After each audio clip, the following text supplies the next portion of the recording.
Every once in a while, I stumble upon something that I am so excited about that it sort of preempts the normal schedule of things that I have planned for the channel for you. And this particular item uh, was actually originally was brought up to me by my friendly local comic book store, in which I had stopped in one day, was looking for something new. Um, and the one of the owners of the shop said, "Hey, I know you're really into D&D. I know you're really into fantasy and gaming and that kind of stuff. You should check out this book called The Last God." And it's a title that's put out by DC Comics Black Label line. And so I picked up the first issue, The Last God, and I was hooked. And even the owner of the store said, "This is not only is it a great story, but it is also beautifully rendered. Like all the artwork in this is painted. It's done by, I believe, an Italian artist. Just absolutely gorgeous. As far as a work of art, this is amazing." The storyline is pretty intense. It's pretty involved. The first issue sets you up, just tantalizes you enough, gives you just enough of a taste that you're going to want to keep going on. I've made my way through the first 4 issues, but here is the kicker. This is the thing I wanted to share with you. And I actually missed out on this because I found out about it sort of late, and then I dragged my feet. And my friendly local comic book store said, we were only given a few copies, and I just can't get it anymore. You might try Amazon or some other kind of access thing. So I kind of mourned on Facebook about it and talked about how I had missed this.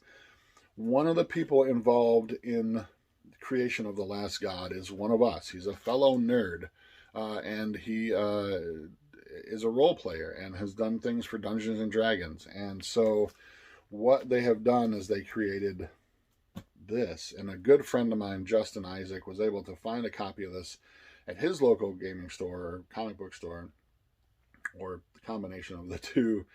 But it is The Last God, The Tales from the Book of Ages. This is a source book based on the world of the Last God comics for 5th edition Dungeons and Dragons. It's done in a comic book size. It is done as sort of a source book. The interior, it has stats and everything, but it's done in a comic book style, sort of size, layout, that kind of thing. Though not panels. There's no there's artwork in here, but there's not really any panels of actual comics, but done in a very source book type style. This excites me. This is really cool. I love this concept of taking, and I've always loved this concept, and I'll tell you why. Back when I was first introduced to role-playing games, I was very first introduced to the world of Palladium books, and then shortly thereafter to Advanced Dungeons and Dragons 2nd edition. But in between that period, the person, Kyle Lavelle, who actually introduced me to role-playing games, had taken a short series of comics called Visionaries, and there was I believe there was a cartoon series. It was very short-lived during a time of early 90s. Many of you may still remember this, but he took the comics, and I think there were going to be only like 6 issues, and created his own role-playing game. And it was very simple. It was probably very clunky. I don't really remember too much about it, but I do remember being super affected by the fact that you could take a medium like comic books, which I was also a big fan of at the time, and create games based on them. And I've always wanted to do that, but I was never really sure how to go about something of that ilk. Do you take the comic book story and do you create a big Dungeons and Dragons style, hardcover source book, rule book for it, however you want to go?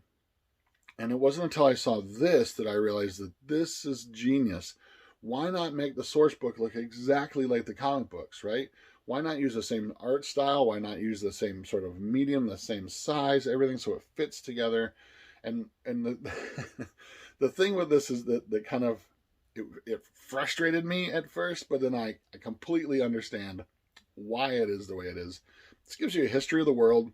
gives you a history of the gods and the God War and all this kind of crazy stuff that goes on, and then slightly alludes to the events that are going on in the comic book series. Slightly, if I remember correctly, references the characters twice, and not even the characters themselves, just the God Slayers. And at first I was like, I wanted to see stats for them. I wanted to see more information about this kind of thing. And then I realized this was done by design. This is a source book for the world. If you want to know what's going on in the current storyline, if you want to know what's happening to the characters, read the goddamn comics, right? Right?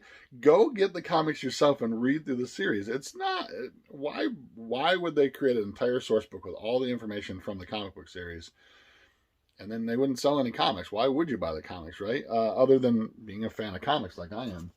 But the comic series is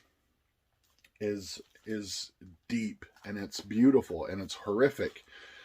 And this is the first comic book series in a long time that I've read that has really impacted me. Like, reading through these, there's certain panels where I'm like, it took my breath away. I was like, I totally didn't expect that to happen.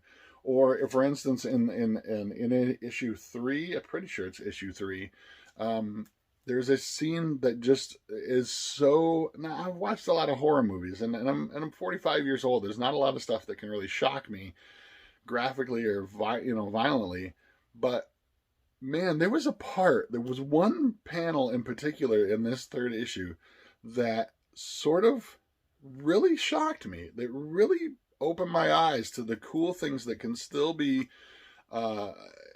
exciting and can still be sort of impressionistic in the world out there. And these people that are doing The Last God are knocking it out of the park. The storyline is deep, and it's wonderful, and it's a fantasy world. If you haven't gathered that from the 5th edition Dungeons and Dragons thing, it is a fantasy world all of its own, in which a myriad of things have happened in the past. The gods have had this war, and each of the gods has slowly started to die off, except for the last god, the god in the void.